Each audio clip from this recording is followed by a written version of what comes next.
जय हिंद बच्चों, इस समय आप लोग महामना इंस्टीट्यूट के यूट्यूब चैनल से जुड़े हुए हैं और इस चैनल में मैं आप सबका स्वागत करता हूं। आज हम लोग class 12 physics Hindi medium NCERT book के सेकंड पेपर यानी भाग 2 के फर्स्ट चैप्टर किरण प्रकाशिकी एवं प्रकाशिक यंत्र के न्यूमेरिकल्स यानी आंकिक प्रश्नों को करने जा रहे हैं। और यहाँ हम आंकिक प्रश्न क्वेश्चन नंबर 6 को करने जा रहे हैं और ध्यानपूर्वक देखें, ये न्यूमेरिकल काफ़ी महत्वपूर्ण है।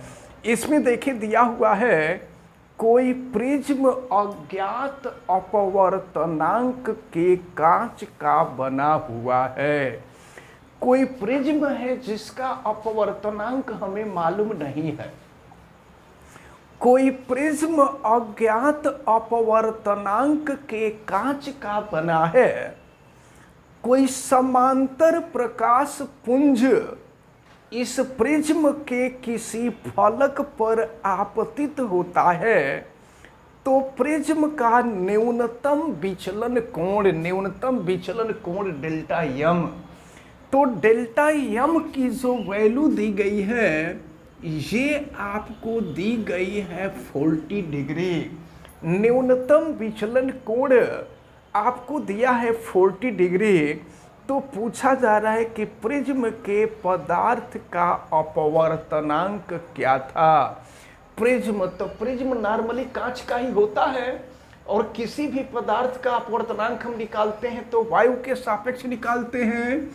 तो वायु के सापेक्ष कांच का अपवर्तनांक आपसे पूछा जा रहा है कि इसकी वैल्यू क्या होगी। और फिर देखें प्रिज्म का अपवर्तक कोण, तो यहाँ अपवर्तक कोण यानी प्रिज्म कोण होगा और प्रिज्म कोण ए की वैल्यू आपको दी गई है 60 डिग्री। तो चलिए प्रिज्म का अपवर्तनांक हम ज्ञात करते हैं। तो प्रिज्म का अपवर्तनांक ज्ञात करने के लिए आपने फार्मूला देखा था कि sine A plus delta m by 2 और अपान हुआ करता था साइन ए बाई 2। तो यहाँ चूंकि प्रिज्म का अपवर्तनांक निकाल रहे हैं, प्रिज्म कांच का होता है और किसी भी पदार्थ का अपवर्तनांक हमेशा वायु के सापेक्ष निकालते हैं। तो वायु के सापेक्ष कांच का अपवर्तनांक यानी ए एन जी की वैल्यू हमको ज्ञात करना है। अब जरा देखें ये वैल्यू क्या होगी। साइन ए की वैल्यू है 60, डेल्टा यम की वैल्यू है 40 और बाई हो जाएगा 2 अपान हो जाएगा साइन ए की वैल्यू है 60 बाई 2 हो जाएगा। अब हम लोग इसको सॉल्व करें तो ज़रा यहाँ देखिए 60 प्लस 40 100 हो जाएगा और 100 बाई 2 कर देंगे तो ये हो जाएगा साइन 50 डिग्री और यहाँ हो जाएगा साइन 30 डिग्री। तो अब इसकी वैल्यू हम रख लें तो चलें A N G equal to sine 50 degree की वैल्यू आपको मालूम होनी चाहिए, ये 0.7660 के इक्वल होता है। और आपको मालूम है साइन 30 की वैल्यू 1/2 होती है, 1 को 2 से डिवाइड कर देंगे तो ये 0.5 हो जाएगा। अब इसको हम सॉल्व कर लें तो चलें इसको सब सॉल्व करेंगे तो देखें कि ये वैल्यू क्या आ रही है। यहाँ ऊपर नीचे जो है अगर इस जीरो को हम चाहें तो हटा भी सकते हैं। तो अगर पहले ऊपर नीचे 10 से गुणा करेंगे तो देखें ये दशमलव यहाँ आ जाएगा, ये दशमलव हट जाएगा। अब ऊपर नीचे 100 से गुणा कर दीजिए तो ऊपर 100 से गुणा करेंगे ये हो जाएगा 766 और नीचे हो जाएगा 500। अब 766 और 500 को आप कटा लीजिए और कटा करके भाग दीजिए, ये वैल्यू 1.532 आएगा। यानी आपसे पूछा जा रहा था कि प्रिज्म के पदार्थ का अपवर्तनांक क्या होगा। प्रिज्म जिस पदार्थ का बना हुआ है, जिस कांच का बना हुआ है, उस कांच का अपवर्तनांक क्या होगा, आपसे ये पूछा जा रहा था। अब इसके बाद देखें आगे क्या पूछा जा रहा है। फिर यदि प्रिज्म को इस प्रिज्म को जल में रख दिया जाता है और जल का अपवर्तनांक आपको दिया हुआ है, जल का अपवर्तनांक किसी भी पदार्थ का अपवर्तनांक होता है तो वायु के सापेक्ष होता है। तो वायु के सापेक्ष जल का अपवर्तनांक ANW, और ये आपको दिया हुआ है 1.33। वायु के सापेक्ष जल का अपवर्तनांक, तो देखिए कहा जा रहा है कि प्रिज्म को रख दिया गया है जल में। तो जरा ध्यान पूर्वक देखें, अब यहां पर प्रिज्म का अपवर्तनांक चेंज हो जाएगा। प्रिज्म का अपवर्तनांक था ANG, जल का अपवर्तनांक है ANW।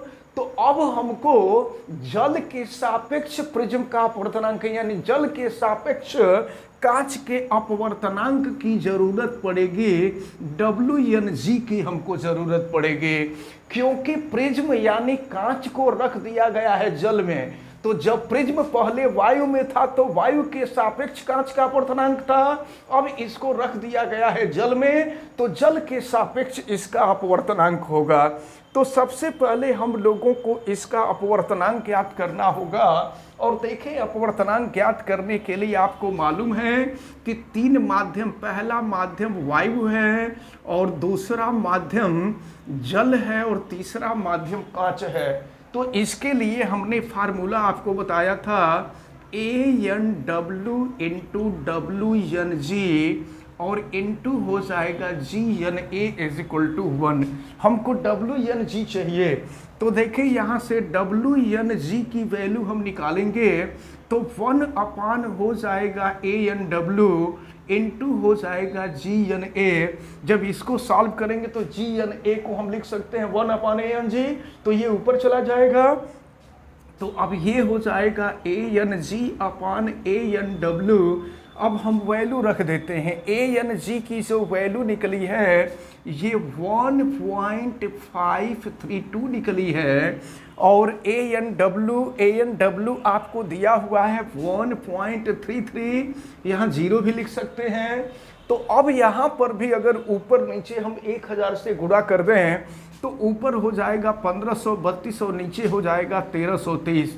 तो 1532 और 1330 को आप कटा लीजिए, कटाने के बाद आप भाग दीजिए तो ये वैल्यू 1.152 के इक्वल आएगी।